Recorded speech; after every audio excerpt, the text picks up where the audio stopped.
에베소서 2장 1절에서 10절입니다. 신약성경 310페이지. 에베소서 2장 1절로 10절입니다. 네, 한 절씩 교독해서 보시겠습니다. 그는 허물과 죄로 죽었던 너희를 살리셨도다. 그때 너희는 그 가운데서 행하여 이 세상 풍조를 따르고 공중의 권세 잡은 자를 따랐으니 곧 지금 불순종의 아들들 가운데서 역사하는 정이라. 전에는 우리도 다 그 가운데서 우리 육체의 욕심을 따라 지내며 육체와 마음에 원하는 것을 하여 다른 이들과 같이 본질상 진노의 자녀였더니 긍휼이 풍성하신 하나님이 우리를 사랑하신 그 큰 사랑을 인하여 허물로 죽은 우리를 그리스도와 함께 살리셨고 너희는 은혜로 구원을 받은 것이라. 또 함께 일으키사 그리스도 예수 안에서 함께 하늘에 앉히신 이는 그리스도 예수 안에서 우리에게 자비하심으로써 그 은혜의 지극히 풍성함을 오는 여러 세대에 나타내려 하심이라. 너희는 그 은혜에 의하여 믿음으로 말미암아 구원을 받았으니 이것은 너희에게서 난 것이 아니오 하나님의 선물이라. 행위에서 난 것이 아니니 이는 누구든지 자랑하지 못하게 함이라. 우리는 그가 만드신 바라 그리스도 예수 안에서 선한 일을 위하여 지으심을 받은 자니 이 일은 하나님이 전에 예비하사 우리로 그 가운데서 행하게 하려 하심이니라. 아멘. 아마 오늘은 구원에 관한 부분을 깊이 있게 생각하고 누리는 하루인 것 같습니다.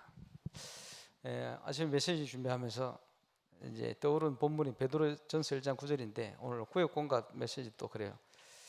또 제목도 그렇고요. 우리 믿음의 결국은 영혼 구원이다. 하나님께서 우리 구원을 주시기 위해서 그리스도를 보내셨는데 구원이란 뭐냐? 요한복음 10장 10절에 보면 예수님이 오신 이유는 양으로 생명을 얻게 하고 더 풍성히 얻게 하라는 것이다. 그래서 하나님이 자녀된 것과 복음 안에서 우리가 세상을 살리고 정복하는 정인되어지는 축복이 다 포함된 것이 구원입니다. 근데 이 구원이라는 것이 어찌 보면 가장 근본적이고 가장 중요한 거죠. 그래서 베드로가 베드로전서 1장에 믿음의 결국은 영혼 구원을 받음이라. 영혼 구원 받지 못하면 아무리 교회를 다니고 뭐 어디를 다녀도 아무 소용이 없는 거죠. 그래서 구원 받아야 되는. 왜 이게 구원받은 축복이 어떤 것이냐 하는 부분들을 우리가 체험하고 누리는 게 굉장히 중요합니다. 많은 분들이 구원을 모르기 때문에 과거의 상처에 묶여가 있어요. 왜 문제가 오는지도 모르고 이유도 없이 계속 상처받고 그 영향 속에 있습니다. 세상 풍속을 쫓고 자기도 모르게 공중의 권세 잡은 자를 따랐다. 운명 가운데서 자꾸 살아가는. 그래서 영적으로 본다면 사단의 손아귀에서 벗어나지를 못하는 거예요. 그렇게 살아가는 거예요. 이러니까 미래도 그런 운명 속에 묶여가 있습니다. 그러니까 자꾸 점쟁이 찾아가 버리는 거예요. 그죠? 왜 점쟁이 찾아갑니까? 불안한. 내 사업이 어떻게 될는지 불안하니까요. 내가 정치하는데 어떻게 떨어질는지 붙을는지 조마조마하거든요. 이거 알고 싶으니까 가는 거예요. 이걸 어떻게 해야 되는 건지, 이 사람하고 같이 일을 하면 내게 유익이 될는지 망할는지 이런 걸 불안하니까 말이에요. 이제 그런 속에 살다 보니까 자꾸 그렇게 가는 겁니다. 그러니까 이 땅에 살면서 살수록 수고하고 무거운 짐이 계속 늘어납니다. 정신적으로 고통을 당하는 거죠.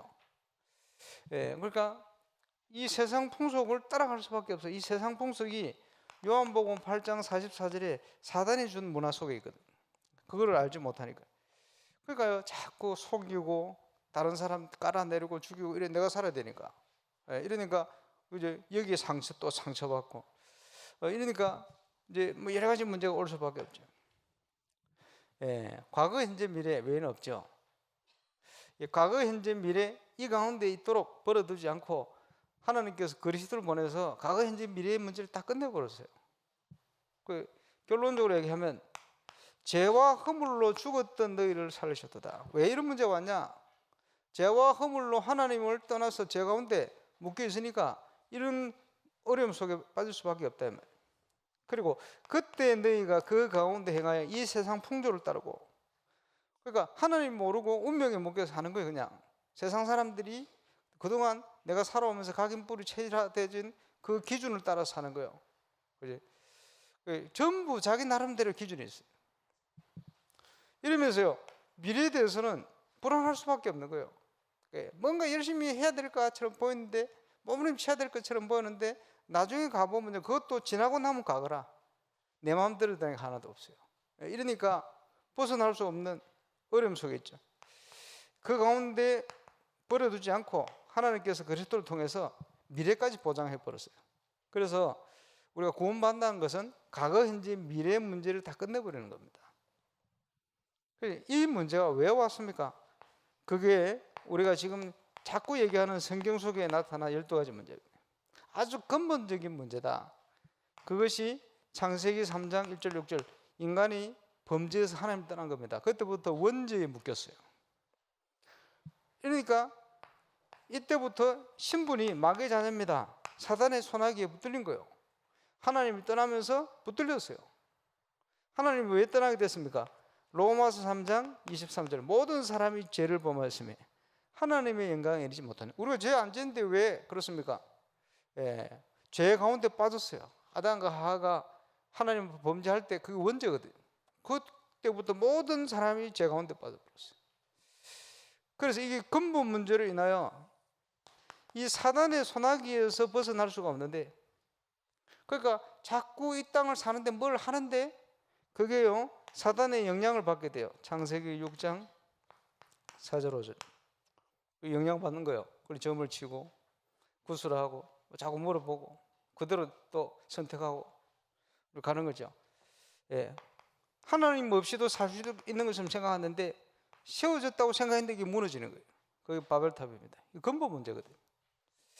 이 부분을 알지 못하면 중요한 거를 다 놓치게 됩니다. 근데요, 우리도 모르게 이걸 알 수 없게끔 아주 근본 문제와 함께 오래된 문제가 있어요. 그게 문화입니다. 한국의 문화, 울산의 문화, 그 문화 있어요. 그래서 대표적으로 성경에 보니까 사도행전에 나타난 사도행전 13장의 무속, 사도행전 16장의 점술, 사도행전 19장의 우상, 이렇게 사단이요 이런 문화를 만들어 가지고 전 세계 고을고을 동네들 다 장악해 버렸어요. 울산에도 처형 문화 있잖아요. 이거 우상 문화입니다. 아주 점쟁이들 많아요. 비교적 그 영적 문제가 계속 많이 생깁니다. 어려울 수밖에 없어요. 그러니까 울산이 이혼율 1위 나잖아요. 왜냐? 그만큼 많이 무너지는 거예요. 어려우니까. 그리고 이제 울산 하면요 대표적인 게 뭡니까? 돈, 경제. 그 경제를 정복하는 게 아니고 경제의 노예가 되어 있어요. 이것 때문에 왔다 갔다 하고 그것 때문에 모든 걸 다 결정 움직이고, 그지? 거기에 영향받아요. 이렇게 사로잡힌 겁니다. 이러니까 개인이 어려울 수밖에 없죠. 그게 불신자 6가지의 모습입니다. 불신자는 이 영향 속에 방황합니다. 뭐 있든지 없든지 뭐 인간적으로 성공하든 실패하든지 상관없이 자꾸 방황이 되게 돼 있어요. 눌려 살아요. 자기도 어쩔 수 없어요. 노예된 거요.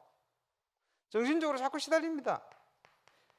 어려움 계속 오니까 하나님의 진노 피해갈 수가 없어요. 이게 어느 날 눈에 보일 만큼 심각하게 나타나요. 육신 문제다. 그래. 이게 참된 안식을 주지 못합니다. 세상적인 게. 그죠? 하나님 떠나시니까 편안하질 않아요. 그대로 굉장히 어려운 문제들이 후대에게 전달돼요. 그거 가지고 이제 막 싸움을 하는 거예요. 인생을. 12가지 문제. 그래서 하나님께서 이 문제를 해결하기 위해서 왕 선지자 제사장 대신 그리스도 대신 예수님을 이 땅에 보내신 겁니다. 그래서 구원받도록. 요한복음 14장 6절에 분명히 얘기했습니다. 내가 곧 길이요 진리요 생명이니 나로 말미암은 자는 아버지께로 올 자가 없다. 예수만이 유일한 길이 된다. 좀 지난 주간에 이제 히브리서 쭉 읽었습니다만은 히브리서에 보면 그리스도께서요 큰 대제사장이 되어서 그지 이 길을 열어버렸어요.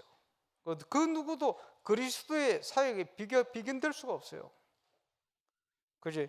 하나님 아들 하나님이 오셔서 직접 해결해 버렸어요. 왜 그렇습니까? 모든 인간은 여기 묶여 있어요. 아무리 훌륭해도 여기 묶여 있어요. 인간은 그 문제 해결할 수 없어요. 아담의 자손은 그 문제를 해결할 수 없어요. 그지? 그래서 여인이 우선이다. 한국의 자칭 구원자다 이렇게 나타난 인생들이 1990년 기준 해가지고 공식적으로 26명가 나왔대.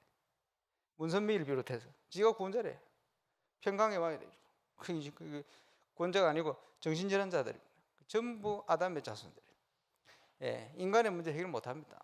지금 뭐 이만희 뭐 이런 사람들이 나타나 자기가 보혜사래요. 헷갈려도 한참 헷갈렸지. 옛날에 귀신 들린 애 쫓아다니던 추종자 중에 한 사람이거든요. 이만희가. 그래서 그 사람들이 거기 현혹돼 가요. 왜 현혹돼 가느냐? 사단이 신비를 통해서 그 능력을 나타내는 거예요. 불신자 운명에 묶여있는 인간을 그대로 맞춰버려요. 이러니까 사람들이 혹하고 넘어가는 거예요. 그지? 왜 넘어갑니까? 여기 묶여있으니까. 그 부분을 해결하려고 그리스도께서 오신 겁니다. 그래서 예수만이 길이다. 내가 나로 말미암지 않고는 하나님 만날 길이 없다. 이 문제 해결할 수가 없다. 그죠?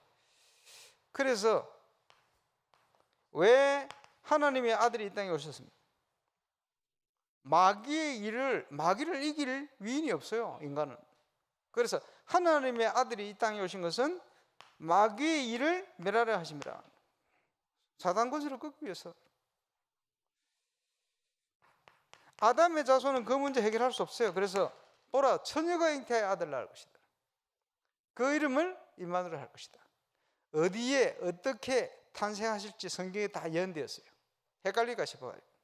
그지? 예, 딱 예언된 대로. 어느 정도 예언됐냐? 지금까지 찾아낸 것만 467번. 예수님이 되었어요. 그래서 성경은요, 예수님에 대한 기록입니다. 많은 자기가 구원자라고 나타난 인간들이 뭐라니, 예수님은 조금 부족하다 이렇게 얘기해요. 아닙니다. 그리스도께서는 성경 십자가에서 다 끝내버려, 다 이루었다. 부족하지 않아요. 그래서 이 예수님이 그리스도로 오셔서 단번에 십자가 위에서 우리 모든 문제를 다 끝내버렸어요. 단번에. 더 이상은 소와 양과 비둘기 피 흘려 제사 드릴 필요가 없어요.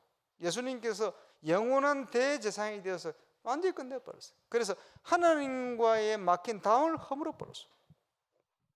그래서요, 구약 성경에 예수님을 바라보면서 예수님이 오시면 구원사역을 이룰 것인데, 거룩하신 하나님 앞에 우리가 나아가고 용서받고 만나고 할 수 있는 길이 없다. 그래서 제사장들을 세우고 대제사장을 세워가지고 1년에 한 번씩 하나님이 함께 하시는, 그 하나님이 임재하시는 곳, 그래가 지성소라 그래요. 성방 안에 지성소. 지성소 안에요, 자기를 돌아보고 정결케 하고 양의 피를 담아가지고 들어갑니다. 그냥 못 들어가요. 의복 딱 정지하고, 그죠? 자기 죄 문제에 대한 부분을 딱 점검하고, 이게 양의 피를 딱 들고 들어가는 거예요. 그렇게 그 안에 가면 언약궤 그 위에 뿌리면서요, 하나님께서 예수의 피, 앞으로 올 구원자 예수님을 통해서 우리를 어렵게 보시는 거예요. 그래 가서 그 안에서 여러 가지 사역을 할 거 아니에요. 대제사장이 그냥 들어가지 않고요, 의복 정지하는 중에 보면 방울을 달아요. 방울을 달고 끈을 묶어요. 끈을 묶고 이렇게 들어갑니다. 왜냐하니까 죄 문제에 대한 걸 안 들어보고 딱 숨기고 들어갔다가 죽어버려요. 구약성경에 보면요, 하나님을 만나면 죽는다 그래요. 죄 있는 몸이 하나님을 만나면. 그리고 그런 표현들이 여러 번 나와요. 대제사장이요, 돌아가는데 뭘 숨기고 들어갔다가 죄 있는 모습으로 들어가면, 하나님 앞에 들어가면 지성소 안에서 죽어버려요. 그러면요, 시체를 들러 들어갈 수가 없어. 왜? 지성소 안에 들어가면 죽어요. 대제사장, 제사장도 1년에 한 번 들어가는데, 그걸 어떻게 합니까? 딸랑딸랑 소리 나면 아, 살아있구나. 그럼 죽으면 어때요? 끈을 당겨보는 거예요. 반응이 없어, 죽었어. 시체를 들러 들어갈 수 없어. 왜? 들어가면 죽으니까. 그지? 그래가지고 끈을 가지고 끄집어내는 거예요, 대제사장도. 왜냐? 하나님은 그만큼 거룩한 하나님이에요. 죄 있는 몸이 하나님을 배울 수가 없는 거예요. 그런데 예수님이 십자가 지시고 다 이루었다 하시고 운명하는 순간 하늘과 땅이 막 진동을 하고 울면서요, 그 지성소의 휘장 들어가기 앞에 가려놓은 그 휘장이 위로부터 아래로 찢어져 버려요. 예, 그것을 히브리에서 설명합니다. 영원한 대제사장이 되어서 우리 앞서서 들어가셨다, 지성소로. 이제는 그 발걸음을 따라 누구든지 만인 제사장이에요. 이제 우리가 어디든지 주의 이름을 부르죠. 그 거룩한 하나님이 예수 그리스도의 이 피공로 때문에 저와 여러분과 임마누엘로 함께 하시는 겁니다. 놀라운 일이죠. 죽어야 돼, 원래 없어져 버려야 돼, 존재 자체가. 그런데 예수 공로 때문에, 그지, 하나님이 우리 속에 성령으로 우리를 성전 삼고 함께 하시는 겁니다. 그게 임마누엘의 축복입니다. 그래서 구약 성경에는 예언되었어요. 그 이름을 임마누엘을 할 거야. 하나님이 우리와 함께 할 거야. 그 함께 하기 위한 소원을 그리스도께서 십자가 위에 피 흘리심으로, 부활하심으로 다 문제를 해결해 놓고 역사하신 거예요. 그래서 우리가 예수 믿을 때 성령께서 우리와 함께 하시는 사실을 어떻게 알 수 있습니까? 또 예수님이 십자가 지신 일을 어떻게 알 수 있습니까? 예수님의 십자가 공로가 아니면 우리가 예수님, 하나님의 영이 우리 속에 함께 할 수가 없어요. 그게 예수님이 십자가한 증거예요. 십자가 지신. 그리고 예수님이 부활한 증거기도 합니다. 그래서 초대교회 때는요, 성경을 가지고 예수님이 십자가와 부활을 증명했어요. 어떻게 증명합니까? 하나님이 우리와 함께 하시는 거예요. 영접할 때 그게 십자가 진 증거의 부활한 증거입니다. 돌려 말하면 왜 예수님이 오셔서 십자가 지셨냐? 우리와 함께 하시려고. 또 왜 부활하셨냐? 우리와 함께 하기 위해서. 그렇지? 임마누엘을 이룰 수 있는 중요한 길이 십자가와 부활입니다. 예수만이 왜 구원자 되느냐, 유일한 길이 되느냐 아시겠죠? 그래서 하나님 주신 구원을 얻을 수 있는 길이 복음 받고 예수님을 영접하면, 그렇지? 영접하는 자, 곧 그 이름을 믿는 자들에게는 하나님의 자녀가 되는 권세를 주셨다. 그 증거로 기도하면 응답받습니다. 이제 하나님 주시는 응답받는 자녀로. 그리고 우리는 이 땅에 하나님의 인도를 받게 됩니다. 성령 인도. 하나님의 자녀가 하나님의 인도를 받으면 완전히 승리하게 되어집니다. 그 축복을 누릴 수가 있습니다. 그 중요한 응답받는 길이, 보증이 하나님의 말씀. 성경 66권은 예수님에 관한 기록이면서 구원받은 자에게 주시는 축복의 책입니다. 우리가 누릴 수 있는 응답이에요. 그러니까 부모를 아는 만큼 자녀가 그 축복을 누릴 거 아닙니까? 하나님은 어떻게 합니까? 성경을 통해서 하는 거예요. 성경을 통해서 깨닫는 만큼. 말씀대로 가면 기적이 일어납니다. 순종. 눈에 보이지 않는 하나님께서 말씀으로 역사를 하시고 말씀으로 우리를 인도하시니 그 인도 속으로 들어가기만 하면 완벽한 축복 속으로 역사를 하신다. 그게 저와 여러분의 구원입니다. 예수 믿는 순간 모든 과거는 상처가 아니고 감사하고 발판이 돼요. 우리가 앞으로 갈 길이 되어지기도 합니다. 현재 우리는 하나님의 성령 충만 약속하셨기 때문에, 그죠? 오늘도 여러분 예배드리면 성령 충만하면 저와 여러분 생각 말고 내려놓고 하나님의 영으로 성령 충만하면 우리가 인도받게 되고 승리하게 돼요. 미래는요, 그리스도 안에 있는 축복 발견하면 깨닫는 만큼, 그죠? 보증이 되어집니다. 보증. 그래서 지금 우리 교회가 7가지 기도 제목 가지고 성전 건축 놓고 기도합니다만 굉장히 큰 영적 싸움이면서 그 속에서 하나님의 인도, 하나님의 그 역사, 하나님의 음성, 하나님의 계획 이런 걸 다 찾아내야 돼요. 여러분 현장에 다 그게 응답으로 이제 나타나고 연결될 겁니다. 그래서 어떤 문제가 오면요, 아무 걱정하지 말고 7가지 기도 제목 방향 속에 딱 찾아보세요. 그러면 틀림없이 하나님이 인도 계획들이 보이게 될 겁니다. 지금 벌써 응답받는 분들이 곳곳에 일어나죠. 저와 여러분이 구원받은 자라, 그 말은 하나님께서 모든 걸 책임지게 되어 있다. 여기에 이 분명한 응답을 누리시길 바라고, 이게 하나님이 주신 이 구원이 우리 속에 각인 불이 체질화돼. 그래서 언제 이게 되어집니까? 체험되어야 되거든. 구원이 체험되어야 돼요. 그래서 5가지 확실하든지 7가지 축복이라든지 이런 부분들을 가지고 여러분이 체험하고 기도응답 받으면 그게 내 속에 하나씩 각인 뿌리쳐지라 되지. 그리고 진정한 구원의 축복이 뭔지 그걸 누리게 되는 겁니다. 근데 모든 곳에서 모든 일 속에 또 우리 교회가 기도하며 가는 건축뿐만 아니고 많은 응답 속에 이런 부분들을 확인하고 또 누리는 정인으로 서야 할 것입니다. 하나님이 준비하신 많은 것들을 오늘도 확인하고 또 체험하고 예배를 통해 누리는 축복의 날 되시길 주의 이름으로 축원합니다. 기도하겠습니다. 하나님께서 그리스도 안에 우리를 만드시고 그리스도 안에 선한 일을 위하여 지으시고 전에 예비하시고 또 그 가운데 행하게 하시려고 우리를 구원하신 점이 있습니다. 구원의 축복을 오늘도 최고로 누리는 축복의 날 되게 하시고 축복의 예배가 되게 하여 주옵시고 또 이번 주에 있는 6.13 선거에 비롯한 건축을 통한 많은 응답들을 확인하는 축복의 한 주간이 되도록 역사해 주옵소서. 감사를 드리며 예수님 이름으로 기도합니다. 아멘.